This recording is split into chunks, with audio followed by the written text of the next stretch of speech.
வரஹ்மத்துல்லாஹி வபரகாத்துஹு. அல்ஹம்துலில்லாஹ், அல்லாஹ் தஆலா நம்மை 15வது நோன்பை நோக்கக்கூடிய பாக்கியத்தை கொடுத்துள்ளான். அல்லாஹ் தஆலா நமக்கு ஒவ்வொரு நற்பண்புகளையும் நபி ஸல்லல்லாஹு அலைஹி வஸல்லம் அவர்கள் மூலமாக நமக்கு கற்றுக் கொடுக்கிறார்.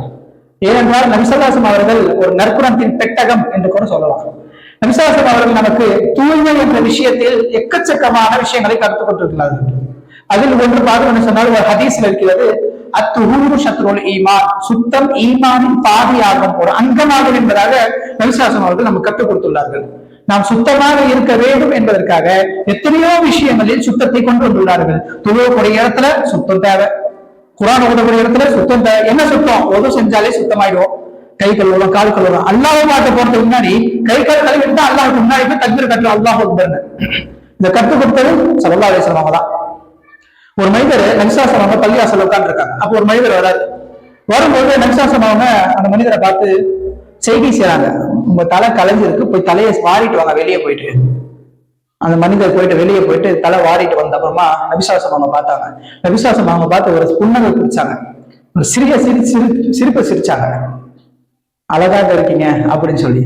இதே போல நபி ஸல்லல்லாஹு அலைஹி வஸல்லம் அந்த நேரத்துல சொன்னாங்க, யார் ஒருத்தவங்க பாதையில போகும்போது நடுவுல கல்லோ இல்ல முள்ளோ ஏதாச்சும் எடுத்து ஓரமா எடுத்து போட்டாங்கன்னா, அந்த இடத்த சுத்தம் செஞ்சுட்டு போனாங்கன்னா அல்லாஹ் தஆலா அவங்களுக்கு சொர்க்கத்தை கொடுக்குறான்னு சொல்லி நபி ஸல்லல்லாஹு அலைஹி வஸல்லம் கத்துக் கொடுத்தாங்க. இந்த ரமதான்ல நம்ம கத்துக்கொள்ளக்கூடிய விஷயம் என்னன்னு சொன்னா, 3 விஷயத்தை கத்துக்கணும். ஒன்று, நம்ம சாப்பிடக்கூடிய இடத்துல சரி, சாப்பிடக்கூடிய பொருள் தட்டுலயும் சரி, நம்ம சுத்தத்தை கடைபிடிக்கணும். நம்ம சாப்பிடுறோம் அப்படியே போட்டக்கூடாது.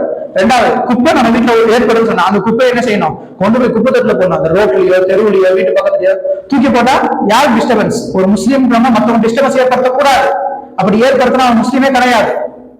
3வது விஷயம், சுத்தம் விஷயத்த நம் உடல்ல மட்டும் வைக்கக்கூடாது, உள்ளத்திலையும் வைக்கணும். உள்ளத்துல வைக்கிறதுனால தான் இந்த ரமதான்ல நமக்கு பொய் என்ற விஷயம், கெட்ட காரியங்கள் செய்வது, கெட்ட விஷயங்களை செய்வது, எல்லா விஷயத்திலிருந்தும் நமக்கு இந்த சுத்தம் என்பது நம்மை பாதுகாக்குது. இந்த ஈமான் என்பது நம்மை பாதுகாக்குது. இந்த ஈமான் கொண்டுதான் நாம் சோனம் அடைய முடியும். இந்த காலகட்டத்துல பார்த்தோம்னு சொன்னா சுத்தமே இல்லாம எல்லா இடத்தையும் செய்யறாங்க. பொதுவாக ஒருத்தவங்க குளிப்பு கடமை ஆயிடுச்சுன்னு வைங்க, ஒரு பேரண்ட் ஒரு பெரியவங்களுக்கு குளிப்பு கடமை ஆயிடுச்சு, பிள்ளைக்கு ஸ்கூல் டைம் ஆயிடுச்சு.